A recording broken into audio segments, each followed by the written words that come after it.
세로이는 계속 아버지 꿈을 꾸는 중. 그동안 많이 힘들었지? 아빠를 그리워하는 마음. 세상에서 제일 어려운 일이었던 게야. 장대 회장에게 무릎 꿇는 일. 15회 제 밤은 더 이상 쓰리지만은 않아요. 세로이는 근수를 대신해 차에 치이고 비탈길 너머로 떨어졌고 구급차를 부르려던 근수도 곧 깡패들의 공격을 받아 쓰러진다. 근수는 맞기 전 승권에게 전화를 걸었고 이후 승권이 쓰러져 있는 세로이를 구하러 간다. 언젠가 본 그림이네. 동생이 이해해라. 비즈니스 아이가. 승권은 세로이를 입원시키고 CCTV를 확인해서 누군가 이서를 납치해 간 걸 알아내는데 그 시각 이서와 근수는 근원에게 잡혀 있었다. 왜 멍 때리고 있어? 입원한 세로이는 쉽게 깨어나지 못하고 긴 꿈을 꾸는 중. 그 꿈속에서 아빠와 만나고 있었다. 이서 근수 다치거나 안 돌아오면 말입니다. 큰형님 큰일 납니다. 최승권이 제대로 사는 거 포기할 거거든. 승권은 일전에 모시던 깡패 두목이 벌인 일이라 의심되어 그를 찾아가 이서의 행방을 묻지만 쉽게 답해줄 리가. 장근원 짓입니다. 장근수 상무 IC 조이서 전무의 행방불명 그리고 박세로이의 뺑소니. 이게 다 우연일까요? 근원이 녀석이 아무리 모자라다 해도 납치, 살인? 말도 안 되는 소리. 그럴 위인이 못해. 15년 전 뺑소니 사고 그리고 4년 전 회장님의 기자회견으로 장근원은 그럴 수도 있는 사람이 됐습니다. 수아는 장근원이 깡패가 있는 곳에 의뢰하러 다녀간 CCTV 자료를 보여주며 회장님이 장근원을 그렇게 만드신 거죠? 그만. 이서는 긴급한 상황에도 이성을 잃지 않고 그곳에서 빠져나갈 궁리를 하고 있었다. 그러다 열심히 문지름각에 손이 묶여있던 끈을 끊어낸다. 어쩌려고? 풀어봤자 나가질 못하잖아. 그래서 그냥 포기하고 여기서 얌전히 죽자고. 모질이 샜다. 네가 그래서 대표님한테 안 되는 거야. 아주 대단한 각오라도 한 것처럼 장가에 가놓고 수틀리면 얄팍한 짓. 결국에 축 처져서는 이 모양. 이 꼴 진짜 싫다. 좋아서 장가에 간 건 아니야. 내가 장가에 들어가서 어떻게 살아왔는지 네가 그렇게 자기 자신을 잃어간 거야 너는. 아니 모두가 로이 형 같을 수는 없어. 있어. 수아는 장가 이미지에 손상 없도록 이를 덮는다는 회장의 말에 결국 스스로 장가를 놓기로 결심한다. 말씀하셨었죠. 주체 없이 흔들리는 사람 경멸한다고. 제 인생 처음으로 제가 원하는 선택합니다. 수락하지. 나가봐. 그리고 이건 제가 입사하면서 10년간 모은 장가의 비리 파일입니다. 차명주식, 비자금, 청탁, 뇌물. 힘과 공포만으로 사람을 움직이기엔 한계가 있어요. 지금 이 사건 회장님이 하실 일은 덮는 게 아닙니다. 상황이 더 악화되지 않게 막으셔야 할 겁니다. 대학가. 성공해서 2배로 갚으면 되지. 꼭 성공해서 2배 말고 3배로 갚을게요. 이제 수아가 새로 이 아빠에게 진 빚을 갚을 때가 왔다. 싫은 건 싫다. 좋은 건 좋다. 자기 가치관대로 사는 거 어려운 일 같지? 온갖 핑계 대면서 그냥 편하고 싶은 거겠지. 로이 형 나 구하다가 나 대신 차에 치였어. 혹시라도 정말 혹시라도 어떻게 되기라도 하면 난 닥쳐. 이겨낼 거야. 대표님은 단 한 번도 실망시킨 적 없어. 세로이는 계속 아버지 꿈을 꾸는 중.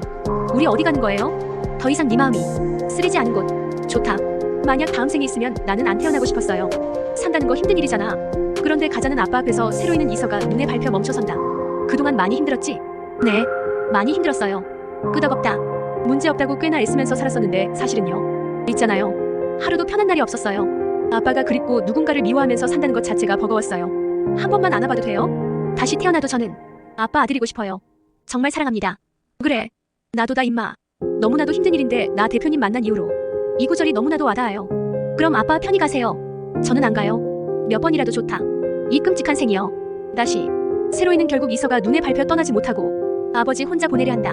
데이트가 있어요. 죄송해요. 평생 쓰린 밤을 지새우더라도. 아니 제 밤은 더 이상 쓰리지만은 않아요. 저를 필요로 하는 제 식구들이 있고 이 녀석들이랑 보낼 내일이 궁금해요. 기대돼요. 아빠는 이제 없지만 아빠를 그리워하는 마음까지 전 다 안고 살아갈 겁니다. 그런 거다 세로이. 그런 게 인생인 거지. 사람만 있다면 뭐든 별거 아냐. 정말이지. 얼마나 자랑스러운 아들이냐. 앞으로도 계속 그렇게 살아. 다들. 그리고 세로이는 병실에서 눈을 뜨고 그리웠던 아버지를 만난 기억에 울음이 터져버린다. 아버지잡니다. 근원이. 너 설마. 네. 조이서랑 근수. 제가 잡고 있습니다. 네가 지금 제정신이야? 설마요. 제정신이겠습니까? 지금 어디야? 애비가 알아야 수습을 할 거 아니야. 그거 아세요? 아버지 전요. 아버지한테 자랑스러운 아들이고 싶었어요. 언제부터 잘못된 걸까요? 박세로이를 처음 만난 날? 아니면 뺑소니 사고를 친 날? 그날. 당모가지 비튼 그날 기억하세요? 그 일로 전 겨우 견딜 수 있었어요. 박세로이는 닭이다. 닭이나 돼지를 먹을 때 미안한 마음은 필요 없다. 그래야 내가 살 것 같아서. 근데 말이에요. 사실 저 항상 무서웠어요. 그런데요. 근데 지금은 아니에요. 아버지 말이 진심으로 와닿아요. 아버지 덕분입니다. 이제 다 지긋지긋해요. 겨우게 돼지 새끼 주제에 아버지 손으로 아들을 버리게 한 박세로이. 다 끝낼 겁니다. 저도 그 새끼도 지금 파진 장갑 해창고에 있어요. 말씀드렸죠. 다 아버지 덕분이라고. 그러니까 절 멈출 수 있는 사람은 아버지밖에 없어요. 아버지 손에 달렸어요. 절 멈추고 싶으면 그때처럼 또 한 번 버리시면 돼요. 울다가 정신을 차린 세로이는 이서를 구하러 가야 한다며 병실을 나서고 수아는 안 된다며 그의 앞을 막아선다. 전에 네가 물었었지. 이서 좋아하냐고. 좋아해. 수아는 더 이상 잡을 수 없었다. 죽으러 가는 거냐고. 아니 살려고 가는 거야. 무서워. 이서가 잘못되기라도 하면 나는 이번에야말로 무너질 거야. 그 시각 이서와 근수는 장근원이 문을 연 틈을 타 장근원을 밀치고 도망가려는데 그때 그들의 앞에 또 다른 차 한 대가 멈춰선다. 그 차에서 내린 건 깡패두목이었고 뒤쫓아 나온 근원으로 인해 이서와 근수는 다시 도간의 쥐신세가 된다. 새로 있는 이서를 구하기 위해 장 회장을 찾아가는데 장근원 어디 있습니까? 지금 장근원이 이서를 납치했습니다. 아십니까? 우리 아들이 벌인 일이라고 누가 그러든가. 제가 통화했습니다. 회장님이 자기 위치 안다고 문자도 왔고요. 지금 회장님이 모른다고 하시면 이건 경찰에 넘어갑니다. 장가 지켜야죠. 장근원 어디 있습니까? 집안 식구 누구도 나처럼 굶는 일 없이 호의호식하자 만든 장가. 장가 뭘 위한 건지, 내 삶은 무엇을 위해, 언제부터 잘못된 걸까요? 그러고 보니 이게 다 자네 때문이구만. 어딨습니까? 십수년 강산도 변하는 세월이거늘 니놈은 변함이 없어. 언젠가 마음먹은 게 있었는데 알고 보니 세상에서 제일 어려운 일이었던 게야. 내게 무릎 꿇을 수 있겠나? 불가능한 일들이 있다. 죽음 위의 일들. 장대 회장에게 무릎 꿇는 일이 그렇다. 하지만 지금 이 순간 1000번이고 10,000번이고 너무나도 쉬운 일. 이 영상이 즐거우셨다면 구독과 좋아요로 다음 소식을 놓치지 마세요.